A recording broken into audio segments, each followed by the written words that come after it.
Uma cerveja, hein? You talking to me?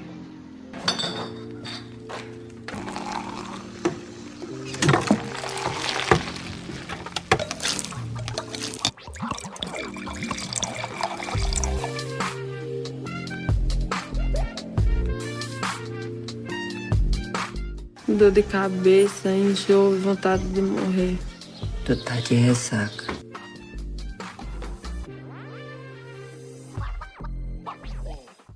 Olá, gente, bem-vindos ao 6º episódio do Cinebar Podcast. Nós somos duas mulheres amantes de cinema e apreciadoras de uma boa cerveja. Eu sou a Ana. E eu sou a Juliana, e hoje todas nós estamos bebendo uma Caetés American Pale Ale, uma cerveja artesanal produzida pelas meninas do Roça Rio, que é uma iniciativa coletiva e em autogestão criada lá em 2010 na Maré.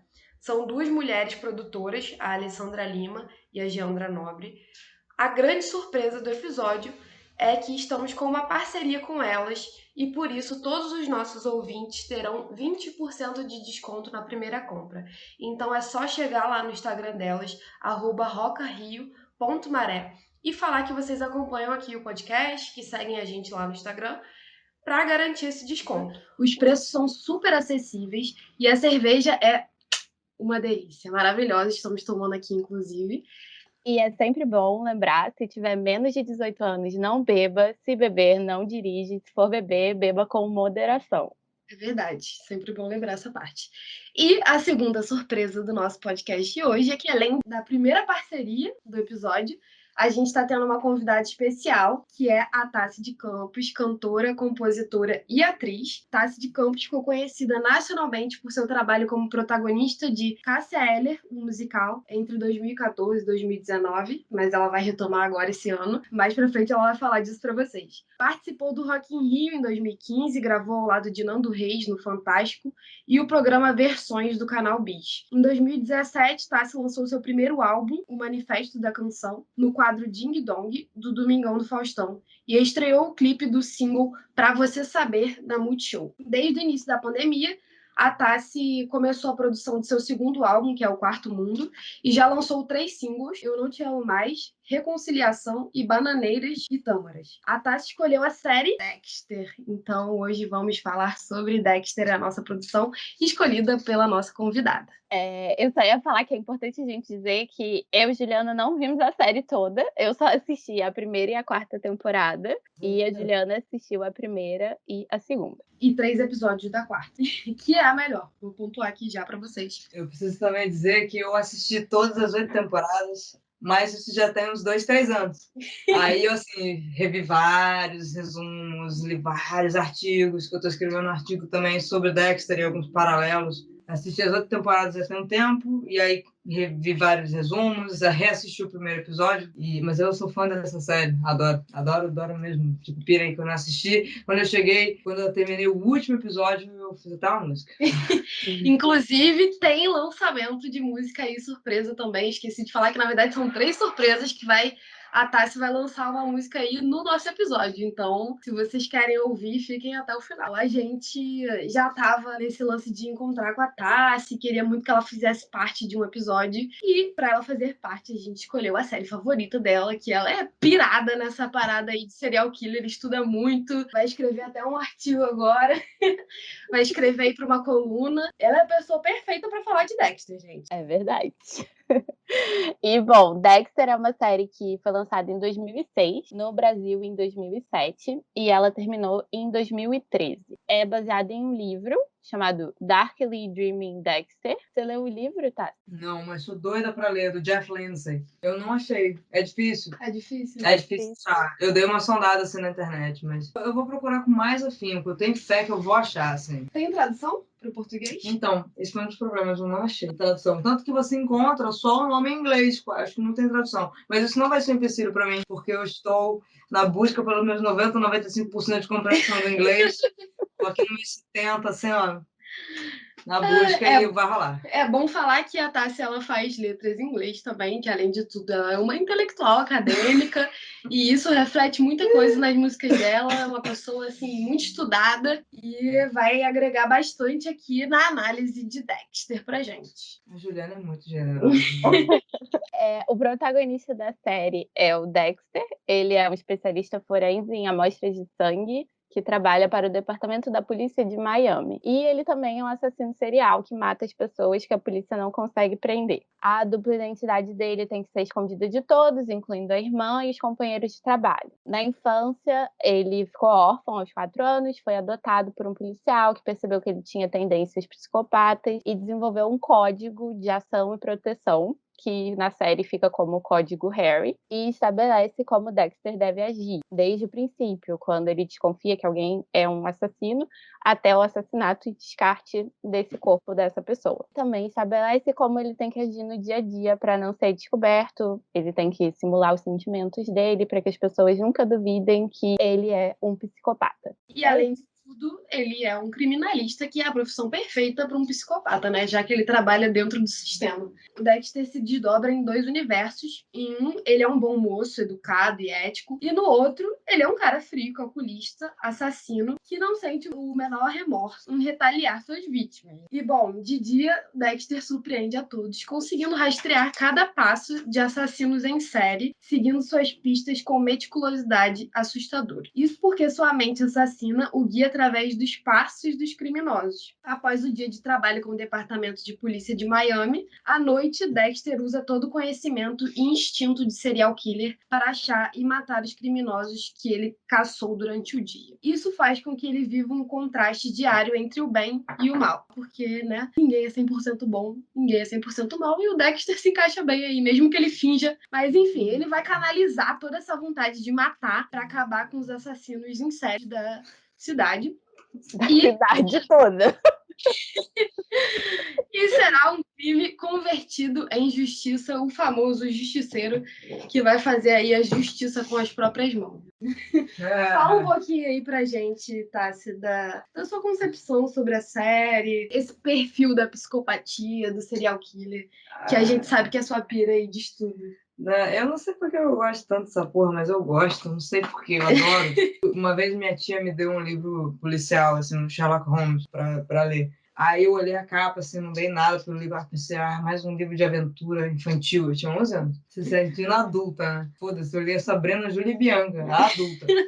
Aí, caralho, quando eu li, percebi o conteúdo, assim, aí, pirei. E, enfim, Dexter foi o resultado, né, dessa leitura, de esse interesse contínuo pela psicopatia. Eu li vários livros a respeito também de psiquiatria e tudo mais. A mente psicopata é irresistível, acho que para qualquer um, assim, um pouco mais ligado nessas coisas, e para mim funcionou, assim, deu match super crush na parada. É muito intrigante, né? Aí curioso. Quando eu cheguei no Dexter, eu falei, caralho, eu vou assistir essa série. Eu nem gosto de série, na real, eu não tenho muita paciência. Mas Dexter eu assisti e, cara, eu acho que de todas as paradas de psicopatia que eu já vi, assim, ele tem um álibi perfeito, sabe? O Dexter. Porque o melhor álibi que um psicopata pode ter é trabalhar exatamente tendo o poder da justiça. Porque senão ele acaba sendo encontrado, entendeu? E mesmo quando ele não tem essa conexão, ele busca essa conexão. Eu venho assistindo outras séries também, que o cara às vezes não tem nenhuma conexão com o mundo da justiça, da lei, mas, no entanto, ele tem uma mentalidade que compreende muito bem esse universo e acaba criando conexões rápidas com esse universo. Sim. Então, o cara, sei lá, cria um estágio dentro da polícia. Uhum. O cara faz uma parada que leva ao universo da lei, da justiça e da ordem. Inevitavelmente, ele precisa ter o controle disso, porque o psicopata ele é um cara controlador, né? Ele precisa ter o controle da situação associado a todos os outros elementos, né? E aí o Dexter é o cara perfeito, porque qual é o melhor álibi que o cara ser um criminalista forense, perito em sangue, sabe? Ninguém vai pegar esse cara. Ele tem a faca e o queijo na mão. Ele é o crime perfeito daquele cara do Engenheiros da Havaí. É bom que vai ter referência musical também aqui com a nossa cantora. Vai ser muito rico esse episódio. Mas realmente, assim, ele tem muito controle sobre as ações dele. Não só pelo que ele foi ensinado pelo pai, mas também do que ele aprendeu trabalhando ali na polícia. Então, é importante a gente frisar isso, que ele é um cara que trabalha muito meticulosamente, de forma muito calculista, ele acompanha as investigações. Então, ele consegue, até quando ele está perto ali de ser descoberto ou alguma coisa próxima, ele consegue mover uns pauzinhos para que saia tudo como planejado. É muito interessante isso, assim, porque várias coisas que a gente assiste de serial killer não é um serial killer que tá dentro da polícia, realmente o cara é de fora, e você assiste ele cometer os crimes e, de certa forma, acompanhar, mas ele nunca tá dentro. Então, é uma novidade mesmo, trazer o cara que é um criminalista forense policial, né? É interessante, é muito interessante. Eu não sei se teve algum caso real que se inspirou. Teve? Olha, eu não saberia dizer com a mais absoluta certeza, mas o fato de eles serem pessoas assim muito, muito inteligentes, né, e gostarem de testar, tem experiências com outros psicopatas. Eu não vou saber enumerar exatamente o nome, mas, por exemplo, o Ted Bundy é um cara que flertou com a polícia, né, de uma certa forma descarada, assim. Inclusive, existem referências. Eu estava assistindo agora aquela série Dupla Identidade, com o Galhaço, e o cara usa uma frase do Ted Bundy que está no livro que conta a história do Ted Bundy para brincar com a polícia. Ele já sacou que a polícia está no encalço dele, já sacou que ele é um serial killer, e aí, como para ele é um jogo, né, igual um jogo assim mais elaborado, tipo o jogo da vida. São assim. tudo peças, né, que eles brincam. O cara manda um e-mail criptografado com uma frase do Ted Bundy, que também mostra que ele é um cara burro. Sim. Ele sabe que já sabem sobre ele, tipo assim. O serial killer, ele tá sempre um passo à frente da polícia, nas séries, ele tá sempre tendo um conhecimento do que tá rolando sobre o caso dele, estando dentro do sistema ou não. Quando se pensa uma produção de uma série como essa, rola um estudo dos casos reais, quais são os perfis de serial killer, como eles agem para montar um personagem. Eu acho que, de alguma forma, o real sempre vai influenciar aí para pensar a psique desses caras, como eles agem. Pode não ter uma influência direta para criar o Dexter, mas com certeza tem várias. Não, com certeza. Tanto que tem, eu acho que tem bastante referência ao Ted Bundy, assim. Essa vida dele casado, não sei o quê. É muito Ted Bundy, vivendo no subúrbio com a esposa e as crianças. Assim, normalmente quando a gente pensa o serial killer é um cara solitário, né? Não é um cara que tem uma família. O Dexter surpreende por isso. Existe a mitologia do psicopata, né? O termo psicopatia, por vezes, ele é pervertido do sentido original dele, dentro da área da psicologia, da psiquiatria e medicina em geral, que é tipo um transtorno de personalidade que envolve a ausência de cognição de um lado do cérebro, que é o lado das cognições da empatia, da compaixão. Por isso que os caras não têm o menor remorso, a menor culpa e, por conseguinte, também não têm a emoção real, a nuance da emoção, porque eles não sentem. Tipo assim, eu vou aprender a tocar baixo. São notas profundas, são notas de frequências graves, captadas em algum certo sentido por você sentir a parada ressoar dentro da sua caixa torácica. Isso acaba envolvendo, inevitavelmente, o lado empático do cérebro e o lado de cognição onde você sente, que envolve diretamente a parte emocional de quando você compõe, executa ou canta uma música. O psicopata tem todo esse conhecimento num campo da superfície racional. Ele não tem a experiência da absorção disso.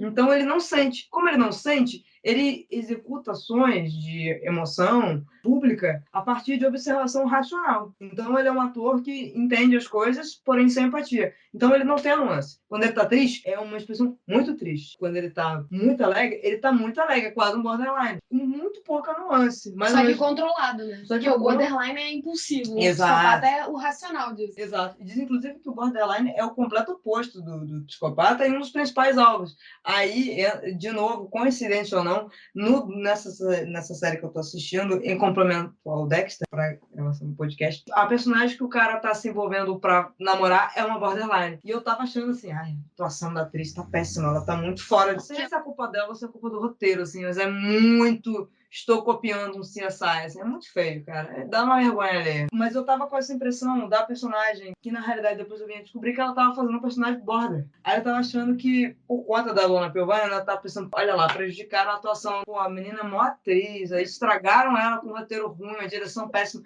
Não, ela tava fazendo a border.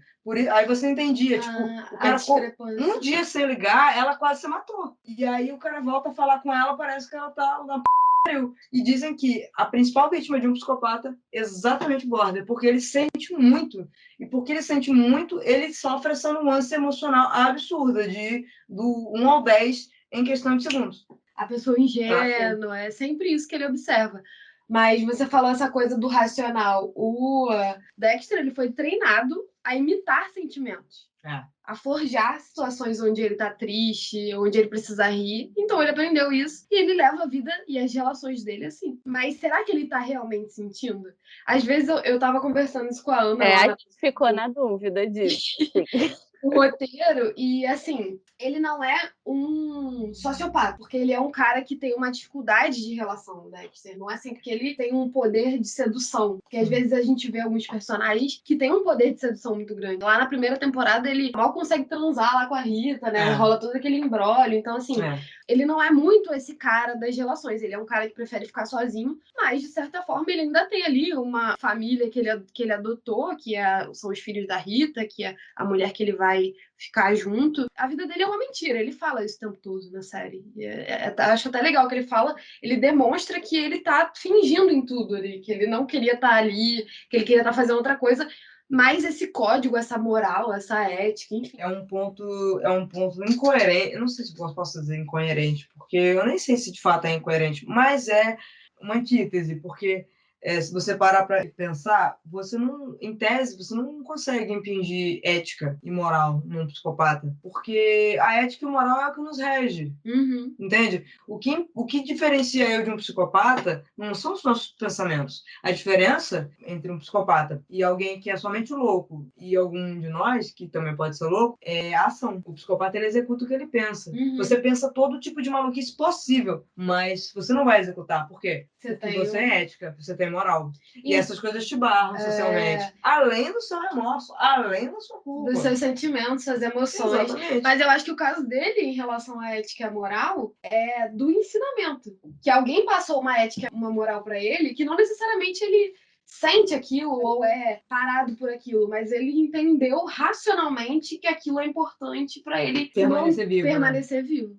Uma forma de sobrevivência, que é o ponto-chave, que ele, na verdade, luta para continuar sobrevivendo. Essa questão da ética e da moral, eu tava vendo os filmes da Suzanne von Richthofen, que lançaram agora. Eu tava conversando sobre isso com uma amiga, falando exatamente isso, de tipo, o filme, eu não gostei do filme, eu achei os filmes bem ruins, de modo geral.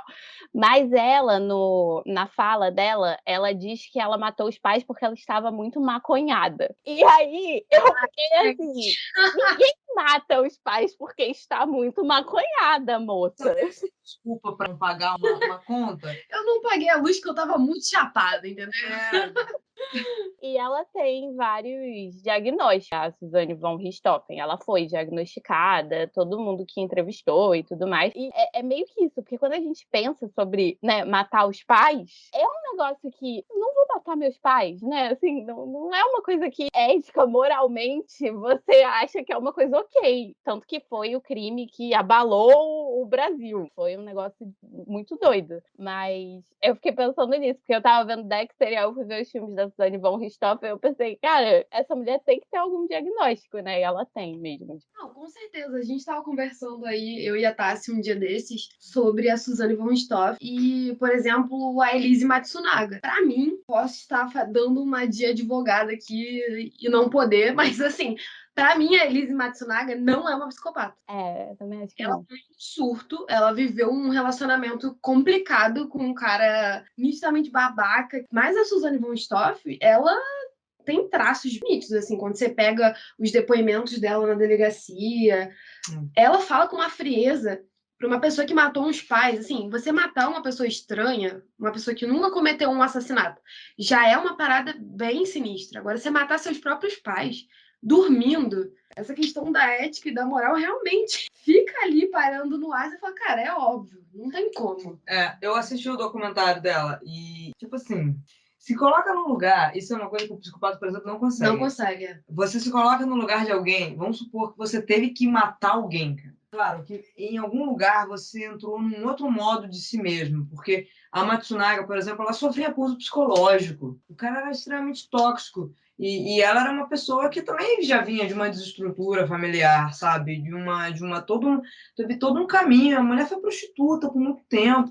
Existem uma série de regras sociais, éticas e morais que já foram quebradas previamente por ela. Uma mulher interiorana, né? Sem contato com a cidade.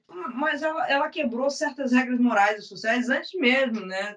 Mesmo depois dessas características. Aí ela tá com um cara, e ela já tinha sido enfermeira.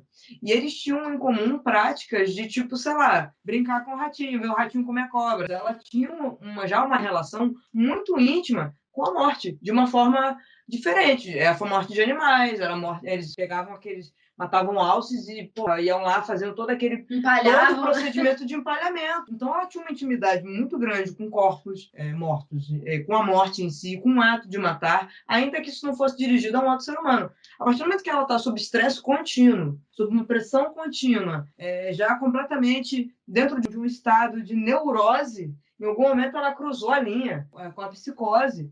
E o que ela levou a pensar em formas, sabe, de sair da situação. São reações de saída de situação de estresse. E ela decidiu que ia pegar um revólver quando o cara voltasse da pizza para matar o cara, para fugir de uma situação que ela já estava aguentando há muito tempo e não tinha mais estofo para lidar com aquilo. Sim. E ela estava sendo ameaçada de ficar longe da filha, de ser colocada no manicômio. Ela estava vendo que, se ela não saísse naquele momento, ela não ia fugir de um manicômio sem a filha, entendeu? Então você vê uma pessoa sob estresse, sob uma série de paradigmas, comete um crime, e aí são explicações da psique que talvez a gente não tenha ainda pleno domínio para explicar, mas no momento que você se dá conta de que você cometeu um crime, um ato que não tem como reverter, não há o que ser feito, talvez você seja assaltado de uma racionalidade absurda que te faz ter uma clareza sobre a situação sem pensar. Eu preciso me livrar disso aqui. Sim. Questão de sobrevivência, sei lá, cérebro reptiliano, sabe? Uhum. Você vai, corta os pedaços do corpo, guarda numa mala, desova o corpo, e aí talvez... Eu acho normal, eu acho que ela tentou disfarçar, eu acho ok essa parte também, porque exatamente, já cortou o corpo, já matou o cara, já picou o cara, já jogou o cara fora, agora disfarça direito, fala que desapareceu, entendeu? Ela vai falar, não, fui eu que matei, cara, ela tava com medo o tempo todo de perder a filha. Ela foi lá, fez a ocultação do cadáver dela e ela continuou ali fazendo aquele personagem. Eu acho que qualquer mãe, pelo que eu vejo nela, assim, faria algo parecido se tivesse cometido um crime como esse. Mas, assim, ela era uma mulher nitidamente com poucos instrumentos para lidar com uma traição. Ela achou que ia ser substituída e ia acabar tudo, ela ia perder a filha, porque a família Matsunaga era uma família rica, e a gente sabe que, né, é o capital que domina todas essas questões. Óbvio que ela ficou com medo. Uma mulher interiorana, com outros valores. Acho que, num grande geral, chegamos num consenso que ela não é uma psicopata. Você falou tudo. A Susana von Richthofen, no depoimento, ela fala com um vazio na voz, assim, com uma indiferença, como quem descreve... Tipo, descreva um isqueiro.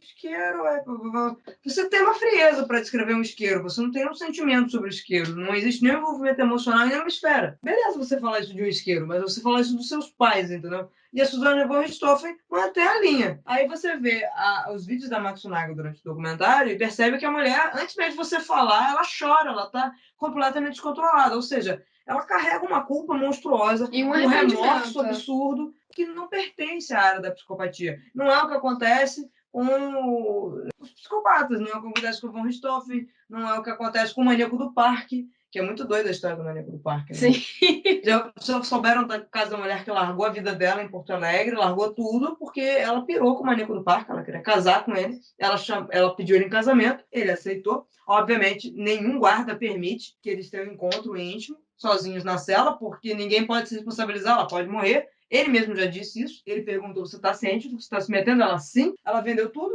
foi comprar uma residência na frente do Bangu 1 e está lá esperando pacientemente, porque ele vai ser solto em 2028. Gente, condicional, porque na lei, né? Na lei do Brasil, a pena máxima é 30 anos, embora ele seja condenado a 218 anos de pena. Porém, a pena máxima é 30. Não consideram que é humano permanecer mais de 30 anos. Mesmo que a pessoa ter acabado com uma série de vidas de forma não humana. É a lei do ferreiro pro carpinteiro, né? Como que você faz uma reinserção de um psicopata na sociedade? Porque Exatamente. a parada das políticas públicas é você reinserir o preso na sociedade, você colocar ele num trabalho. Como que você reinsere um psicopata? É difícil, sabe? Tem que ser alguém que faça um acompanhamento psicológico, uma supervisão. Mas isso que a Tassi falou é importante para puxar pro Dexter de novo, dessa parada que a própria série debocha de que norte-americanos têm uma tara, um fetiche com serial killer. Por isso que a gente tem tanta série de investigação, tanta série de serial killer vindo aí deles. Mas é a mesma coisa dessa mulher. Sempre tem um louco que vai surtar com um serial killer, vai querer casar, vai querer... Enfim, sei lá. Mas é que teve essa época muito específica ali dos anos 70, 80, que foi alguns serial killers, assim. E aí, por isso que começou essa tara de serial killer. Ted Bundy, o Jeffrey Dahmer, todos esses caras, assim.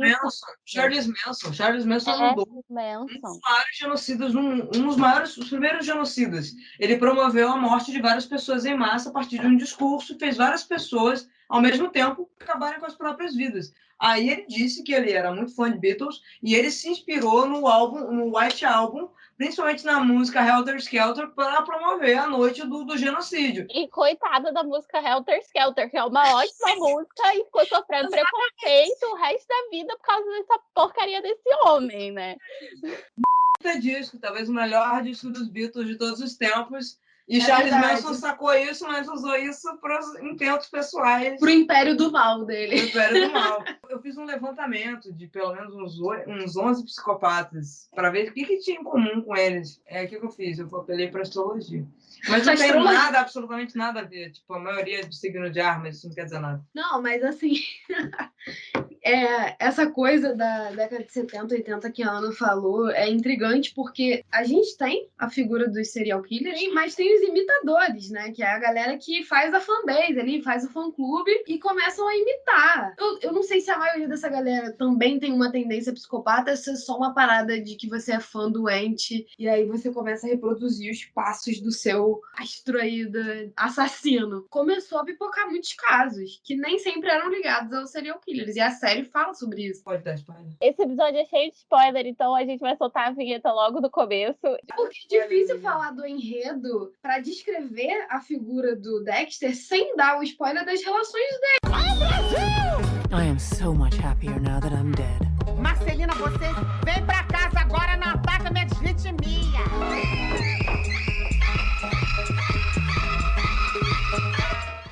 Que o Dexter lá agora não sei se é na primeira ou na segunda temporada, ele tem um fã que imita ali muito mal e porcamente os atos dele. E ele só fica assim, nossa, como estão fazendo meu trabalho mal. Tem essa coisa meio cômica de Dexter. Em vários momentos te arranca algumas risadas. E não deveria, né? Eles tentam fazer um deboche ao próprio gênero ali policial. E também essa coisa de serial killer. Tem até uma cena que fala, é porque a gente tem fetiche em serial killer. Mas tenta trazer essa válvula, esse escape cômico. Às vezes não cabe muito, mas eles tentam. Tem um escape cômico lá naquele... Trabalha com o Dexter. Ele tá o tempo todo contando umas piadas, assim. Ele é meio machista, meio assim, usando um eufemismo brabo, porque ele é bem machista, nojento. E a irmã do Dexter, inclusive, zoa com isso. Mas ele é a válvula de escape ali da série, contando umas piadas horrorosas. Ele é muito ruim. Ele é muito ruim. Ele é muito ruim. Temos de ser humano para ser brother, mas ele é um excelente personagem, porque ele é um bom contraponto para outros personagens mais intensos. É engraçado que a gente estava comentando que a história de alguns personagens, o personagem Angel, que faz o policial, junto com o Dexter, né, ali da equipe do departamento deles, esse Thor, antes de ser ator, tinha sido policial na Califórnia, tinha atuado como policial. Era aqueles caras, o famoso cara do carro da rosquinha, passa um carro em alta velocidade, rola o táxi, rola o rádiozinho dentro do rádio táxi, aí o cara liga o carro e vai atrás do cara que tá tá em alta velocidade. Ele era esse policial. Então, ele tem algumas prévia experiência com polícia. Aí, obviamente, seguiu razões que eu não cheguei a descobrir, mas ele realmente seguiu depois a carreira como ator. E aí é engraçado, viu, saber, né, que o cara depois está como ator fazendo talvez um papel que ele já teve de fato na vida real como policial. E reassistindo alguns episódios, assim, é engraçado, assim, as situações, né, em que a equipe do Dexter sempre encontra os adversários do Dexter na série. Na primeira temporada, aqueles corpos decepados, ao mesmo tempo cortados, assim, como se fosse um bife de açougue, e o cara usa a técnica de... Que ele põe no nitrogênio, não é isso? É uma parada assim, que é pra tirar o sangue. Pra tirar o sangue. Essa é a explicação da série. O meu ponto de vista é que o baixo orçamento da primeira temporada permitiu aquele esqueleto mal formado. Eu acho a primeira temporada da série, assim, o enredo é muito bom, a história é muito boa. Naturalmente, assim, várias coisas dão muito match na primeira temporada. Acho que é uma temporada que agarra o público, que conquista pelo fato de ser inusitado, de ser diferente. Mas parece que rola um baixo orçamento e a galera usou, assim, fez o que fez com o que deu para fazer. Assim. Eu acho que hoje em dia a primeira temporada ela deu uma envelhecida, talvez por causa desse baixo orçamento, exatamente. Tipo, você assiste a primeira temporada e já vai meio assim, tem que lembrar que é lá de 2006, né? E que com menos dinheiro em 2006 você não fazia uma coisa que nem você faz hoje até, mas eu acho que depois que... Porque se não tivesse sido boa a primeira temporada, se não tivesse prendido o público, não ia ter uma segunda. Então, assim, passa da primeira temporada e vai para as próximas e já tem um orçamento muito melhor. Tanto que na quarta, o serial killer é um ator, que é o John Lithgow, né? E, assim, ele tá excelente ali, é um negócio muito absurdo. As cenas dele com o Michael C. Hall são muito boas, Quando estão os dois juntos, é incrível, é muito bom. Não, é alto nível total. Uma coisa que eu fico observando sempre que eu vejo essas séries é que o elenco é o mesmo. Eles reaproveitam o elenco de várias séries policialescas. E aí você vê uma galera igual. A própria irmã do Dexter ali, ela já apareceu em várias paradas. Jennifer Carpenter. Tem também a que na quarta temporada faz a repórter, ela sempre aparece fazendo algum papel, ou ela namora alguém, ou ela é amante de alguém, ou ela faz uma jornalista. Enfim, mas uma coisa que me intriga mais em relação à psicopatia, assim, é que eu fico pensando quando eu vejo Dexter, que ele foi encontrado em uma situação de muita violência, logo criança, e aí ele foi resgatado por essa polícia aí de Miami, e eu não sei, eu fico me perguntando, se aquela situação não tivesse acontecido com Dexter, ele já teria desenvolvido no nascimento esse comportamento psicopata, já é algo que nasceu com ele, ou é algo que ele desenvolveu depois de um trauma? Se ele desenvolveu depois de um trauma, que tipo de tratamento, isso tem alguma solução, como que isso se desenrola depois? Eu não quero... Bom, eu sou só uma curiosa que pesquiso muito a respeito. É uma pergunta que sempre tarda, né? Que sempre tarda, mas nunca falha. É a pergunta, tem solução para essa p***? Qual a explicação disso? Não é possível. Pelo tudo que eu já li e pesquisei, é um distúrbio de personalidade, é uma disfunção cerebral, cara. É tipo assim, você nasceu com uma disfunção cerebral. Mas no caso do Dexter, então, ele nasce com essa disfunção ou é causada pelo evento traumático? Aí é que tá. Eu também tenho essa dúvida. É uma pira que me tudo deixou... eu também, porque eu também tenho essa dúvida. Aí é minha opinião, tá? Eu não posso responder, dizer que é isso ou não é isso.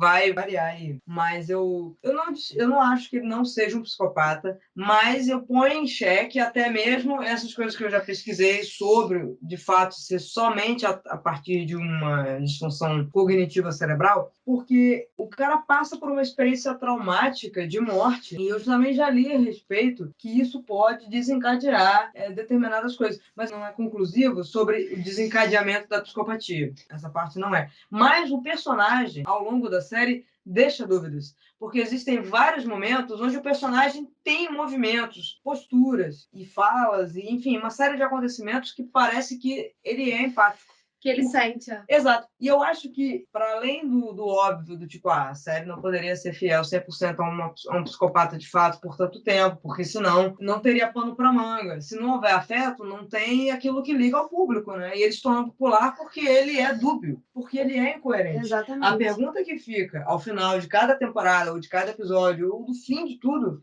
é: monstro ou herói? Porque você fica em dúvida sobre isso. Então eu não sei dizer se o personagem de fato é um psicopata, porque ele vive nessa dualidade. Porque assim, a própria Rita, que você estava falando, ele em alguns momentos demonstra ser racional nesse relacionamento com ela, mas em outros ele parece sentir. Ele parece colocar no lugar dela, ele é empático com o que ela viveu. Pois é, isso dá o tempo todo uma incoerência. E outra, momento cabal. A mulher morre. Qual é o episódio seguinte? Ele tá arrasado. Ele tá muito mal que ela morreu. Eu tô vendo esse episódio. Ele tá mal. Aí tá, você pode levantar a hipótese.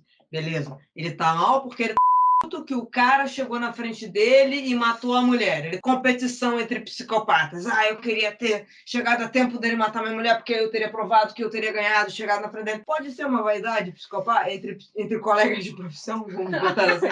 Mas assim... Que horror!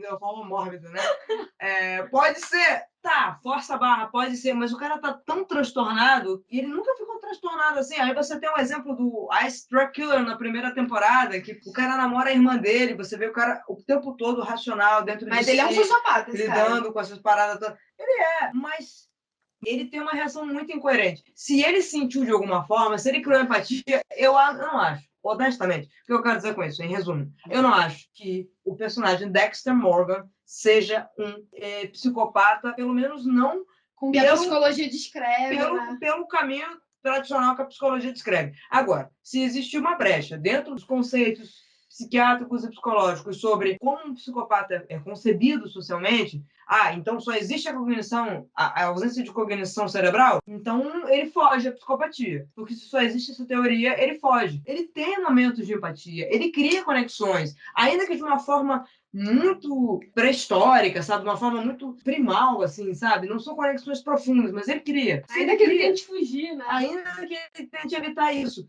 Agora, se existir, de alguma maneira, alguma explicação que possa ser cabível, por exemplo, a explicação de uma experiência muito traumática de vivência com a morte, que pode ser associada em concomitância com pré-comportamentos já genéticos descritos, talvez de uma herança genética, talvez de uma predisposição natural cerebral do cara, e aí você tem uma influência externa do meio social, desde a ter infância, que vai moldando o cara, e aí torna ele, de alguma forma, completamente... Enfim, traz isso à tona nele, e esses impulsos se tornam, de uma certa maneira, incontroláveis para que o leve a ter esse comportamento, esse perfil de comportamento psicopata e sociopata. Aí, se a gente tiver uma segunda explicação que possa compreender esse episódio, aí eu posso considerá-lo.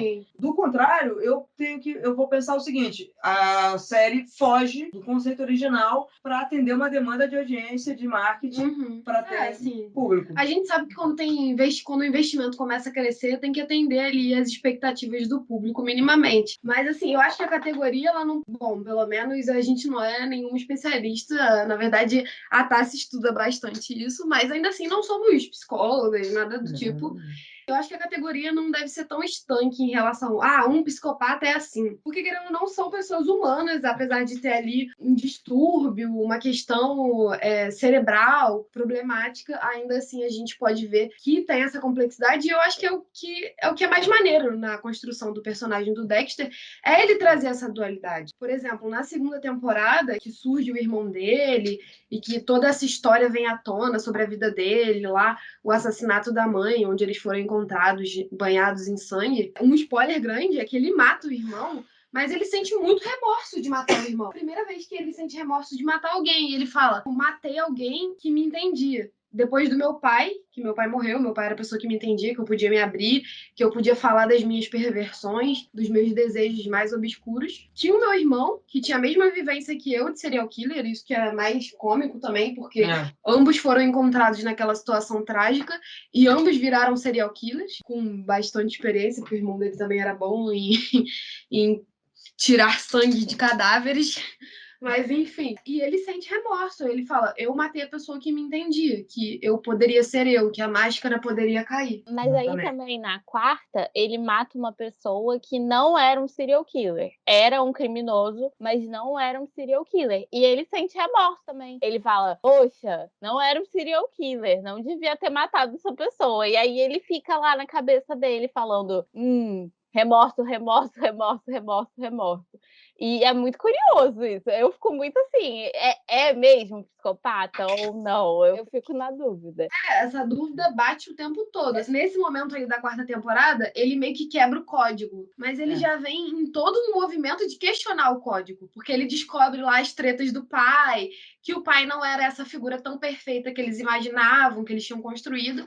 E aí ele começa a questionar, pô, se o Harry, que é o cara que me ensinou tudo isso, não era o cara que eu imaginava, será mesmo que eu preciso seguir o código dele? E aí ele entra numas noias aí de questionar isso. Então eu acho que ele tá vivendo essa complexidade, ele tá vivendo esses questionamentos. Isso pra mim só reforça que, na realidade, ele é um cara que sofreu um forte trauma. Na verdade, aí entra aí, talvez eu esteja agora pirando um pouco devido a uma leve dose de cerveja. A Caetés está fazendo seu efeito. Maravilhoso, adorei. Pausa para o jabá. A Caetés aqui, Roça Caetés Rio está Baré. fazendo seu efeito. Está patrocinando nosso episódio maravilhoso, inclusive.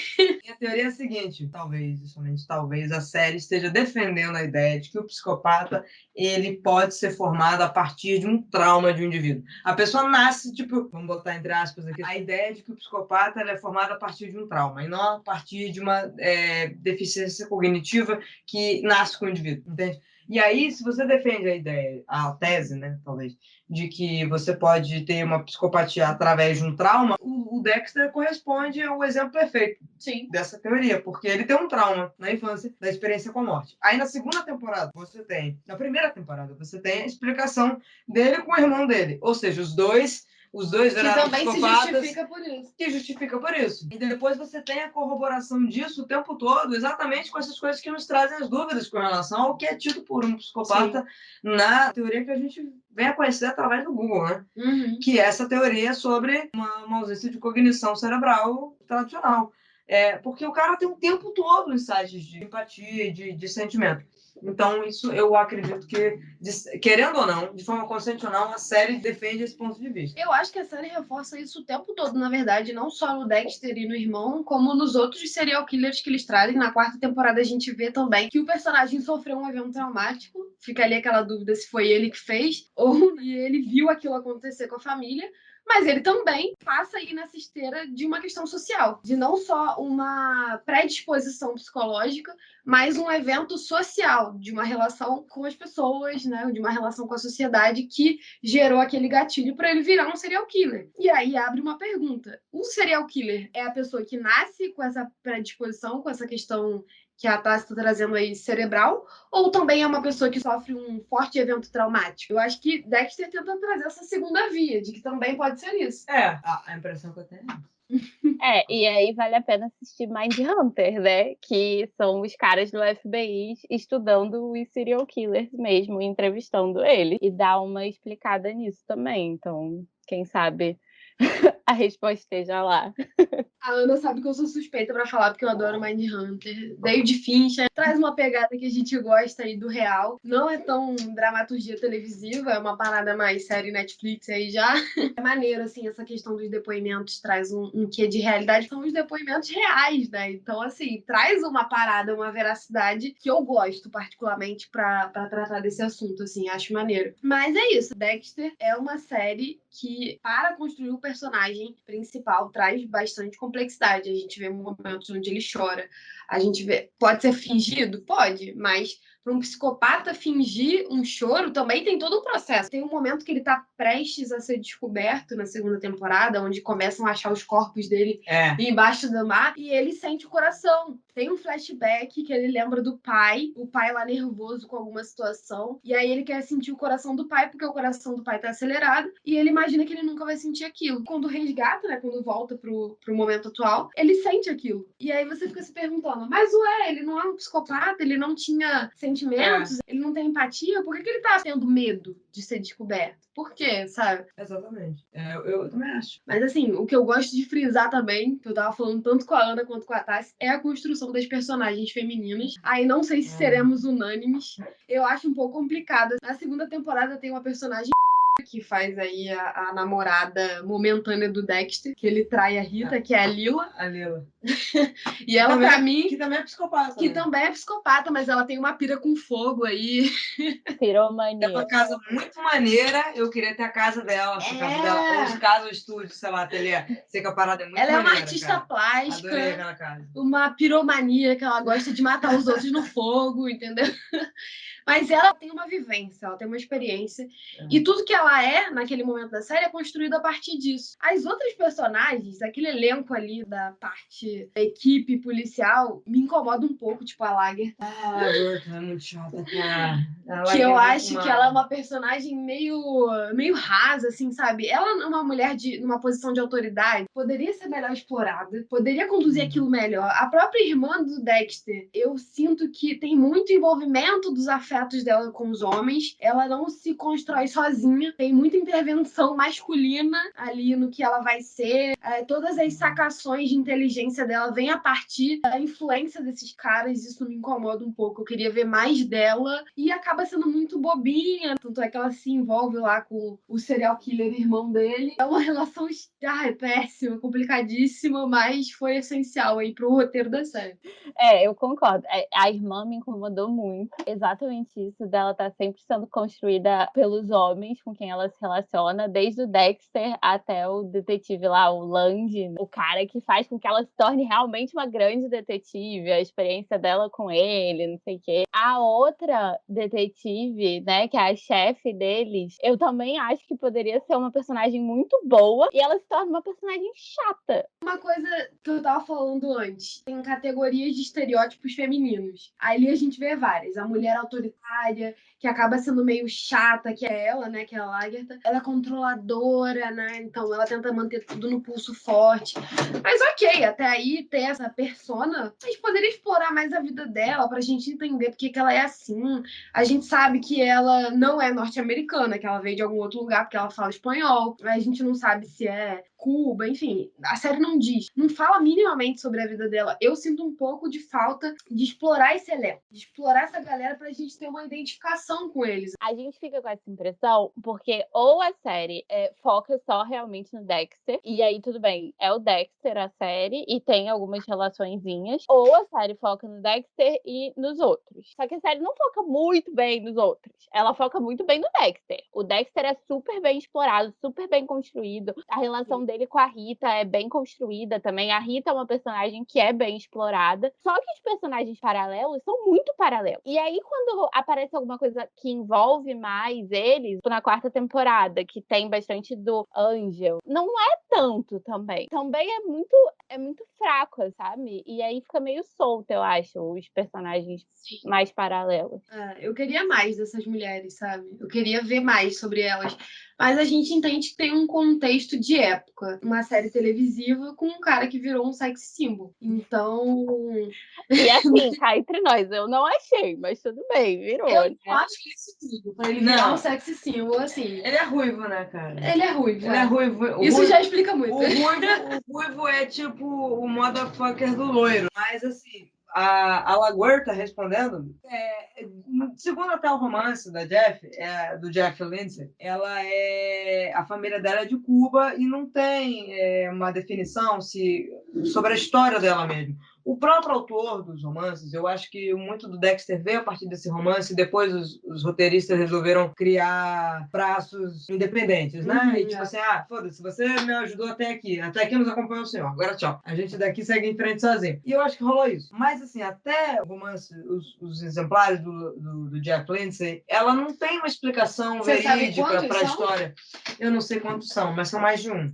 Eles se inspiraram no principal para a primeira temporada e depois eles foram seguindo livres, né? A Lagertha, ela não tem uma missão concreta do passado dela. Então, assim, ela tem mesmo um vácuo de origem natural. O roteirista mesmo, o escritor do livro, não dá uma dimensão correta, assim. A família parece que veio de Cuba, ela parece que veio sozinha para cá, uma terra estranha, mas não cita parentes nem nada, assim. Nem fala como que ela chegou ali. Eu vejo que em outros personagens, o Fox, na série ele já tá lá, mas explica que ele teve esse lance que ele participou da guerra, que ele lutou no Haiti, e ele tem referência lá. Tem uma complexidade, traz uma descrição da vida do Douglas. E por que não com ela? Ela também tem um passado. É um homem. Exatamente. É esse pequeno incômodo que eu tenho com a série, mas aí não é uma questão da... Eu acho que é mais uma questão temporal, eu não sei. Ou talvez uma falha no roteiro, ou talvez seja isso que a Tassi está falando, de que na própria produção original lá da literatura não tenha. Mas o Douglas tem, mesmo que não seja tanto, tem uma explicação ali. O que ele fez antes de chegar na polícia, como que ele chegou até ali, da personalidade dele, por que ele é esse cara durão. Aí, numas cenas, a gente vê que ela entende que vai ali na comunidade cubana, que ela fala, que ela se identifica, aí você, por ali, subentende que ela é cubana, mas em nenhum momento na série fala, você é cubana. Não tem. Então, A gente assim, sabe disso. faltou uma identidade pra mim dela.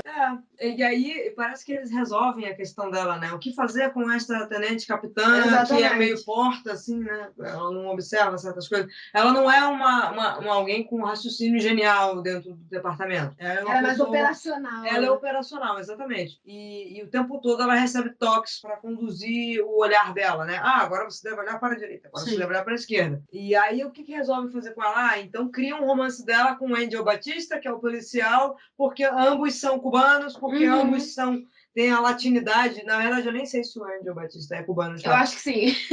Mas também.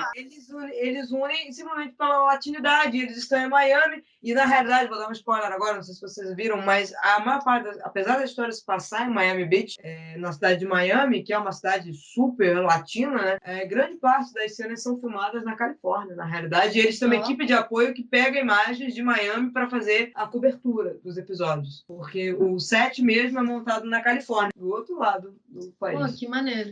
Mas assim, é isso que ela falou. Até as relações também. Vamos juntar os dois latinos aí da série e fazer um casal com eles. Enfim, tem essas construções problemáticas que a gente, né, como mulheres latinas, a gente fica meio, assim, dá uma torcida de nariz, porque as representações norte-americanas são um pouco complicadas. Mas, no geral, o personagem principal, que é o Dexter, ele é bem explorado. Eu acho isso bom, trazer essa complexidade dele. Eu só fico, assim, com as personagens femininas, porque hoje em dia a gente procura nas representações. A gente quer que as mulheres sejam mais reais. Fica uma coisa meio... Mulheres são confusas, sabe? A própria irmã dele, quando ela tá nos relacionamentos. Mulheres são confusas e nos relacionamentos não sabem expressar o que querem, né? Então o homem tem que... Ela fala uma coisa, mas na verdade ela tá querendo dizer outra.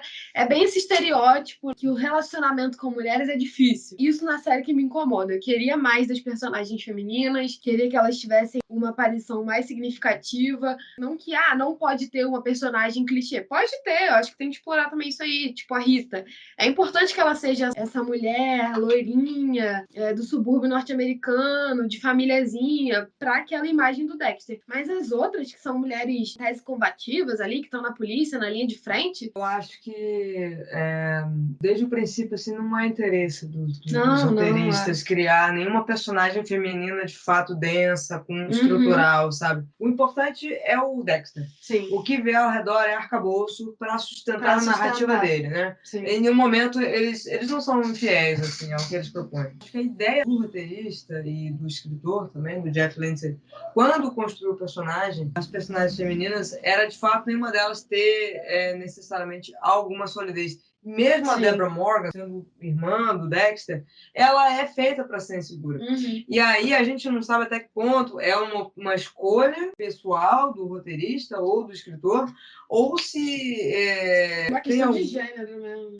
Se é uma questão de gênero pessoal, ou se tem alguma influência também na construção do próprio personagem psicopata. Sim. Grande parte dos psicopatas procuram pessoas, né? Tipo assim, geralmente, um psicopata masculino. Para que a personalidade psicopata possa ter uma grande interferência, ele precisa de alguém, ainda que com personalidade forte, mas que tenha uma mente manipulável. Sim. Ele, coincidentemente, ou não, essa é a questão, ele cria personagens muito manipuláveis. Sim. Você falou uma coisa muito interessante. A Deborah Morgan, no primeiro episódio, você encontra ela com vestimentas que, para a cultura norte-americana, é de prostituta. Sim. Roupas super curtas. Na verdade, ela tava vestida de Ela prostituta. estava de prostituta dentro, tipo, de uma espécie de infiltração Uhum. dentro, né, da homicide, que eles chamam, né? Homicídios. E aí, até que ponto isso é uma construção para poder favorecer a personalidade do personagem psicopata, ou Até que ponto é uma problemática real, né? ou até mesmo uma Também. preferência pessoal Sim, que culmina no que o escritor escreveu e na preferência do roteiro. Sim. Né? Até que ponto uma decisão racional, pensando num objetivo específico, claro, ou é uma coisa mais arraigada, mais intrínseca, estrutural. Sim. Mas eu acho que eles não fazem isso sempre, porque, como eu já falei aqui, a Lila Turner, ela é uma personagem que manipula o Dexter. Exatamente. Mas ela é uma psicopata. Mas então ela é uma se ela psicopata. tivesse o aval para tal. Exatamente. Ela só manipula porque é psicopata. Então quer dizer que uma mulher que manipula e cria situação, ela só É pode fazer isso psicopata. porque ela é psicopata? Exatamente.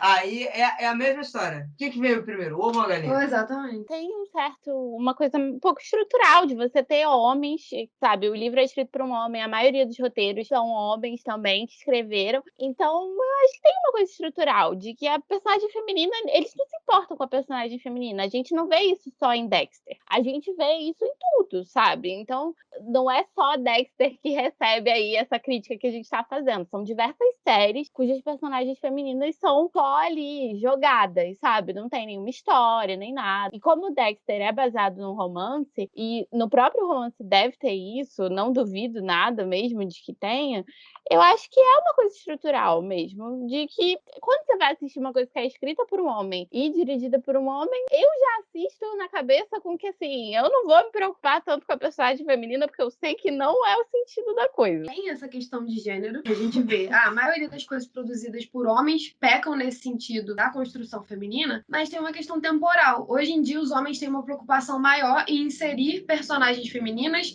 e construir melhor elas, porque tem uma demanda política, tem uma questão social toda, e aí fica meio feio você não explorar essas personagens. Mas em 2006, não tinha isso. A gente via isso na maioria das séries. As personagens femininas eram colocadas ali para compor. Elas e o cenário, assim, era uma composição do protagonista. Tem uma questão geracional e temporal dessas construções, sim. Normal. É uma crítica que a gente faz hoje, olhando com o olhar de hoje, mas é óbvio que a gente, não, por causa disso, Dexter é uma bosta. Não, óbvio que não. Tem muita coisa boa e a gente sabe que corresponde a uma demanda temporal. Tem que perguntar qual é a melhor temporada de Dexter. Exatamente. Pra você, qual é a melhor temporada? Gente, eu sou opinião popular. Pra mim é a quarta, não tem Todo dúvida. É muito alto nível. Aquele vovozinho com cara de Noel. Que é ele, cara. Ninguém dá nada pelo velhaco, velho. Atuação perfeita. Não sei o nome daquele ator, só se o John Lithgow. John, Maravilhoso. Você, pra mim, é o troféu Tassi. É todo seu. ele é ótimo, É inclusive. ótimo. Quando a Ana falou que ele apareceu, eu falei, meu Deus, maravilhoso.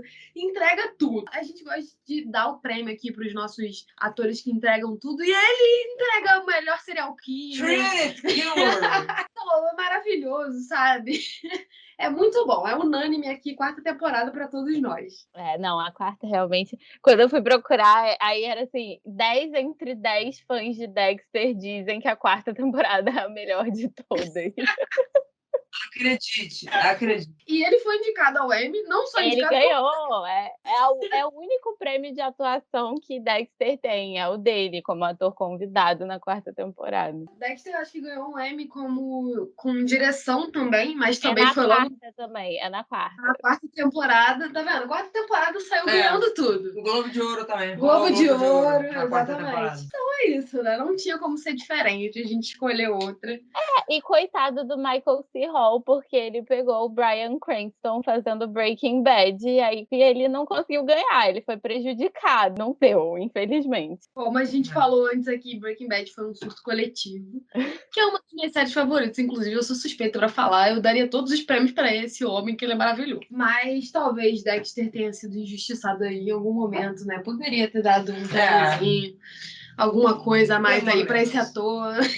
Nem que fosse pra trilha sonora, que eu Nem que gosto fosse. particularmente, pelo menos a abertura. Eu acho Foi muito bom. indicada ao Emmy pela abertura. Eu mas abertura é acho que a música de abertura ganhou, eu acho, pelo que eu vi. Muito genial. A sacada Não, é é ótima. incrível, assim. E também uma pergunta que não quer calar. Dexter tem um final decepcionante? Muito, completamente. Gerou uma música, mas isso não quer dizer que não seja decepcionante. Foi. Os fãs não gostam, assim. Eu sou fã, eu confesso que eu engoli, assim, me comprou. Mas, assim, quando eu li as críticas, eu falei, eu não tinha pensado por esse lugar. Tá bom, concordei. Mas, assim, guardei aquela recordação de quando eu vi. Pela trajetória, pelo menos até ali a 4ª temporada, tava muito nítido, assim, que ao final tinha que ser mais do que foi, sabe? Todo mundo sabia que uma hora a irmã dele ia descobrir. Tava na cara, assim, todo mundo Não, sabia. ela tinha que descobrir, né? Ela Pro tinha que encerramento. descobrir. Mas pra que criar toda uma narrativa pra que criar um flerte entre ela e Não, ele, sabe? Isso foi nojento, vamos combinar. Isso não precisava acontecer. Ah, mas eles não eram irmãos de sangue. Cara, vamos combinar. Eles foram criados juntos desde que o Dexter tinha 3 anos. Complicadíssimo. Como é que a gente lida com isso socialmente? Então, eu, assim como todos os fãs, acho super decepcionante o final da série. Apesar de lá no fundinho talvez gostar um pouquinho, mas muito pouquinho. A grande parte de mim tá com os fãs, assim, grande maioria. Acho que ficou muito mal explicado, tipo, nada a ver, tipo, de repente, do nada, aí ele morre na história do barco e aparece na floresta no interior dos Estados Unidos, cortador de lenha, assim. Isso é muito caricato, sabe? Eu acho que, assim como eu, vários fãs acharam isso caricato, depois de tipo, 8 longas temporadas, exatamente da exploração de um personagem profundo, complexo, cheio de passado, cheio de incoerências e toda uma estrutura psicológica, e aí, tipo assim, acaba assim, e tudo resolvido em um único capítulo. Reduziu. É tipo assim, reduziu pra caralho. E aí eu acho que foi necessário, assim, fundamental, você... eles, sei lá, o diretor, que era até a 4ª temporada, que depois mudou, né, da 5ª para 8ª, o que fez toda a diferença, né, porque a 5ª e 8ª temporada é bem fraca. Influenciou na qualidade, vamos ser sinceros. Exatamente. E eles concordaram, cara, pô, a gente terminou esse final merda, a gente tem que dar um jeito nisso, a gente tem que limpar a nossa barra. E aí fizeram a temporada Revival, que vai vir agora, tipo, papo de uma década depois, que conta com o Michael C. Hall, com a Jennifer Carpenter. E só, porque o resto é tudo personagem novo. Como é que tá a sua expectativa pra isso? Eu espero que seja bom, né? Porque se for uma merda, eu vou ficar tipo, velho. Depois de uma Mas tá decepção, é fácil. Olha, eu li uma entrevista lá do Michael C. Hall falando que ele também ficou muito decepcionado com o final e que vai ser bom o revival. Ele prometeu, então eu acho que dá pra esperar uma coisa boa. Voltando à direção das 4 primeiras temporadas, né? O showrunner de novo é o Clyde Phillips, que foi até a 4ª temporada e depois saiu, né? Eu não sei porque ele saiu, eu nem procurei, mas deve ter saído por algum problema aí de dinheiro, qualquer coisa do tipo. A gente tá acostumado com esses casos aí, séries grandes, né? Acaba que ou são vários diretores por temporada, ou chega um tempo que depois o diretor sai, vai fazer outro trabalho. Não dura muito mesmo. São muitos anos, né? Fazendo são a mesma muitos parada. anos, Assim, não dá. O cara tem outros projetos, tem outras paradas pra tocar. É normal, assim, a gente sempre vê isso nessas séries muito grandes. Mas é isso, estamos com expectativas aí pro revival de Dexter. Espero que a qualidade seja retomada e a gente tenha uma série um pouco melhor do que veio adiante, né? 5ª, 6ª, 7ª temporada daí pra frente. Mas eles disseram que não vão mudar o desfecho final, que vai ser meio que trabalhar em cima disso de uma forma que agrade aos fãs. Daí em diante, né? É. Nova York agora. Miami não vai ser mais o cenário. Ele vai estar morando numa cidadezinha no interior de Nova York. Na real, assim, no final da série ele foi pro interior. Ele foi viver cortando lenha de modo selvagem lá nos Alpes, assim, uma região mais fria, né? Virou um lenhador. Aí tira o cara desse cenário, traz ele para um pouco mais próximo do meio urbano e vamos ver o que vem daí. Eles têm que fazer uma coisa que agrade o público, cara. E assim, eu acho que super eles têm a ver essa coisa de não negar o que aconteceu, porque não tem como negar o que aconteceu, sacou? Seria uma vergonha, um vexame. Tipo, negar o que foi feito e mudar a parada, sabe? Eu acho que não. eles estão certos. Ficou ruim. Vamos apagar isso, não aconteceu. Vamos fazer de novo. Pelo amor de Deus. Mas assim, eu também boto fé. Eu tô muito na expectativa de sei lá, de ver uma parada surpreendente. Eu tô esperando ser surpreendido, assim. Eu boto minhas fichas. Porque Dexter traz umas surpresas boas. Na 4ª temporada, com a morte da Rita. Então, a gente sabe que tem potencial. Basta querer. Como a nossa convidada e Dexter nos renderam esse episódio, também nos levaram a uma composição que influenciou a música da Tassi. Se ela quiser falar um pouquinho sobre isso antes de começar a tocar, fique à vontade. Não, Por quê? Por que essa música? Por que Dexter? Porque eu fiquei viciada, né? Isso, a gente não explica. Não a gente explica. só O adicto, consome. né? Só consome. Exatamente. Tassi Addiction. Aí eu assisti o último episódio. Por isso que eu não consigo ter ódio, assim, igual alguns fãs têm. Assim, tipo, aquele final horrível! Calma, cara, mas rendeu uma música. Eu achei tão simbólico, assim. Inclusive, na música, o refrão, assim, fala muito desse final simbólico. Você disse que tinha uma frase que te marcou. A frase que começa a música é uma frase que eu acho que se adequa a todo e qualquer perfil psicopata. O afeto não afeta. A premissa do psicopata, né? O afeto não afeta. No entanto, mais uma incoerência, o que me marcou e me afetou foi exatamente os impactos que o Dexter tinha diante das situações onde ele perdia o controle. Quando ele tinha o controle, estava tudo bem. Quando ele não tinha o controle, tudo saía do controle dentro dele também, para além do campo social. Eu abordo exatamente a incoerência onde Dexter se enquadra como um anti-herói, inegavelmente. Mas ele é um monstro ou ele é um herói? Afinal de contas, ele fazia justiça com as próprias mãos. Quem de nós não gostaria de fazer diante da injustiça? Ou seja, você ataca ou defende? E eu acho que, para mim, no final de tudo, a essência do que fica é exatamente isso, esse questionamento. Ele é um monstro ou ele é um herói? A partir do que ele fez. Mais do que qualquer ensinamento didático que possa existir sobre quem, ou o que, ou como pretende um psicopata, essa é a principal. E é por isso que essa música existe. O afeto não afeta, a alma carrega o essencial. Em seu barco navega, segue um ritual e faz o que precisa fazer.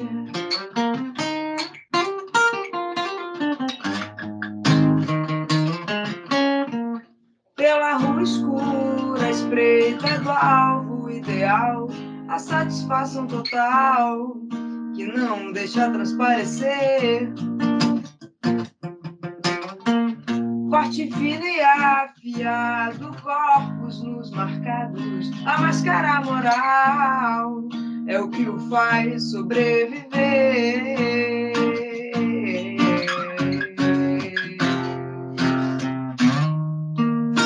O sangue é seu natural, cortando aos pedaços o mal. Por necessidade ou esporte, assim ele se faz mais forte. Na tempestade ele vai se jogar, exorcizar os demônios da sua vida vazia. Se ele vai te caçar, se por acaso você faltar, vai te pegar. Não imagina o que eu vejo, do que é capaz quando alguém que ama precisa viver. Na morte ele renascerá, vai ocultar a verdade que dói. Será monstro ou herói?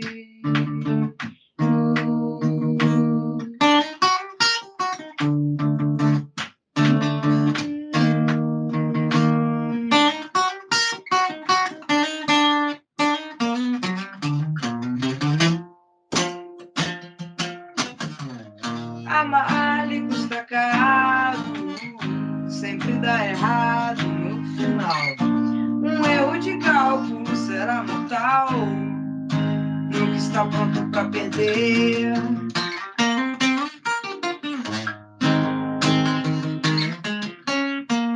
Pela irmã tão bela e cega, parceiro ideal, que jura que ele é normal, ainda que não possa ser. Aprendeu a viver disfarçado, pelas mãos do pai foi salvo e segue o manual. Seu código é sua lei.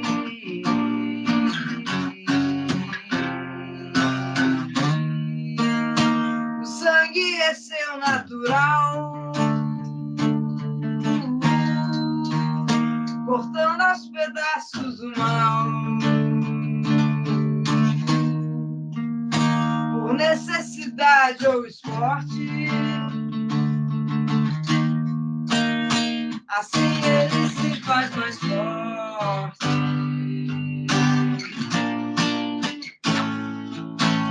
Na tempestade ele vai se jogar e exorcizar os demônios da sua vida vazia.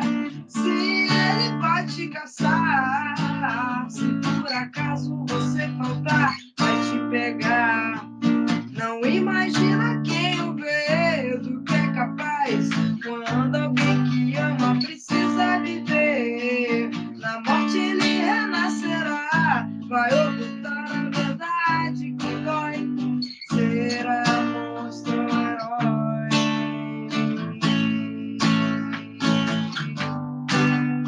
Será monstro herói.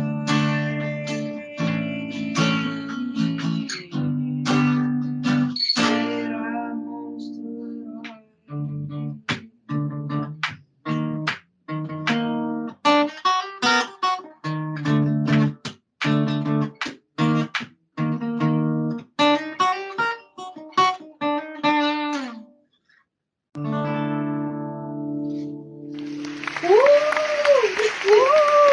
Muito bom!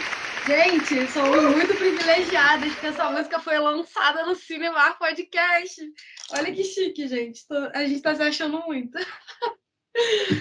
Mas, enfim, depois de terminar muito bem com essa bela melodia, vamos... Estou certa? Eu Ela te- confesso que quando eu ouvi a música pela primeira vez, eu sabia que era sobre o último episódio. Porque eu ouvi Não, e eu é falei muito. assim, é sobre o último episódio, eu tenho certeza que é, sabe? Não é? E eu fiquei curiosa pra ver o último episódio. E eu sempre soube, assim, que Dexter tinha um final que não agradou as pessoas.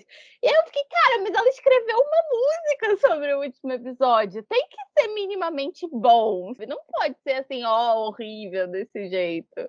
Então eu acho que fica aí, né? Poxa, valeu uma música, gente. Não deve ser tão ruim. Nada com os limões que tem. E ela fez a música.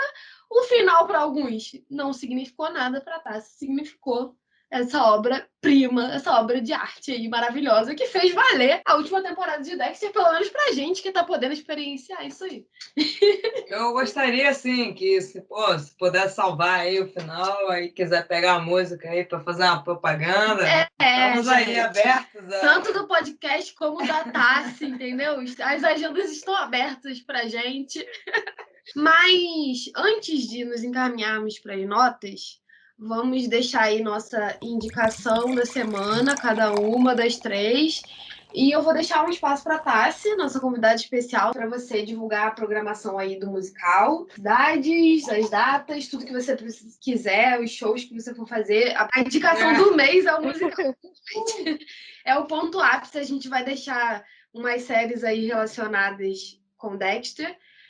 Mas o principal é o musical, assistam, aí vai começar a venda de ingressos. Para quem for do Rio, vai ter CCBB, que é um lugar bom demais para voltar pós-pandemia e principalmente para ver Tassi. Bom, vou deixar a minha indicação, que já foi falada aí, que é Mindhunter, David Fincher, né? Assistam, vale muito a pena, assim como o Dexter. fala também sobre essa questão de serial killer. É uma série que eu gosto muito. Está disponível na Netflix, que é um dos streamings aí mais acessível, que a gente sabe que é o que a galera tem mais. E Ana, fala aí sua indicação. A minha indicação é Killing Eve. A primeira temporada foi escrita pela Phoebe Waller-Bridge, que aí, pra quem gosta de Fleabag, vale. Vale demais assistir, é muito boa, é uma mulher serial killer e eu indico demais. Me prendeu muito, é maravilhosa e tá no Globoplay. Assistam Killing Eve, vale muito a pena. Precisamos de mais mulheres serial killers. Tô brincando. Sua indicação, convidada? Minha indicação. Bom, vou falar porque eu tô assistindo. Foi uma indicação da indicação da indicação. Dupla Identidade, série nacional, sobre um personagem psicopata, na Globoplay. O elenco é Luana Piovani, Marcelo Novaes, Débora Falabella e Bruno Galhaço, que eu ouvi dizer que fez um tudo, assim, em cima da personalidade do que é um psicopata e tal, que ele ficava praticando a história do olhar vazio, né? É total ausência de expressão, de olhar e de face. E eu acho que, no final dos contos, é isso que mais nos assusta quando a gente olha alguém. Não é, tipo, um olhar diabólico ou um olhar pesado. Não, é a ausência, assim, Do olhar. A ausência de qualquer emoção, seja de raiva, seja de estou brincando, sabe? Você que lida com presença o tempo todo, vê ausência, é uma coisa amedrontadora. A ausência é vazio, né? Eu acho que no grande geral a gente tem medo de encarar o vazio. Então, assim, eu super recomendo, porque muito mais pela atuação do Bruno Galhaço, que eu acho fantástica, assim, acho que o cara surpreendeu. Não gosto de jogar farinha no saco de ninguém, mas, assim, ele bota o elenco inteiro no bolso. É isso, né? Produção nacional, a gente gosta de trazer sempre, valorizar aí a nossa cultura. Então, fica aí nossas indicações de hoje. E agora, abrindo a agenda de programações da nossa artista, fala aí como é que vai ser agora, nesses próximos meses, sua agenda de programações como musical. Cássia era um musical, projeto qual eu faço parte desde 2014, está voltando pós-pandemia, agora em 2021, Circuito CCBB. Nós estaremos em cartaz 7 e 8 de outubro no Teatro CCBB. Acredito que com restrição de público, 50%. 27 de setembro começa a venda de ingresso. Outubro é Rio de Janeiro, em janeiro estaremos em Belo Horizonte, em abril estaremos em São Paulo e em maio estaremos em Brasília, para cumprir todo o circuito CCBB. Além do Rio, agora com o musical do Cássia Eller, eu tenho um show chamado Relicário de Cássia Eller, que vai agora estar rodando São Paulo. Então, assim, se o ouvinte de São Paulo, o show Relicário de Cássia Eller, que reúne grandes sucessos da Cássia numa releitura e entre outros registros dela e também músicas autorais. É um show que vai estar em cartaz no Teatro Vivo, em São Paulo, no dia 30 de outubro. E no dia 11 de novembro eu também vou estar com esse show no Blue Note, São Paulo, para quem estiver interessado. Estaremos aí. E em janeiro tem o lançamento do novo álbum Quarto Mundo, com todos os singles lançados até agora e o álbum completo. Inclusive, o novo single, o último desse ano, sai mês que vem, dia 7 de outubro. Nosso Amor Vai Virar uma Árvore. Música romântica. Teremos clipe. Teremos clipe em novembro. Por sinal, estou com a minha uma das participação. maiores colaboradoras aqui do clipe.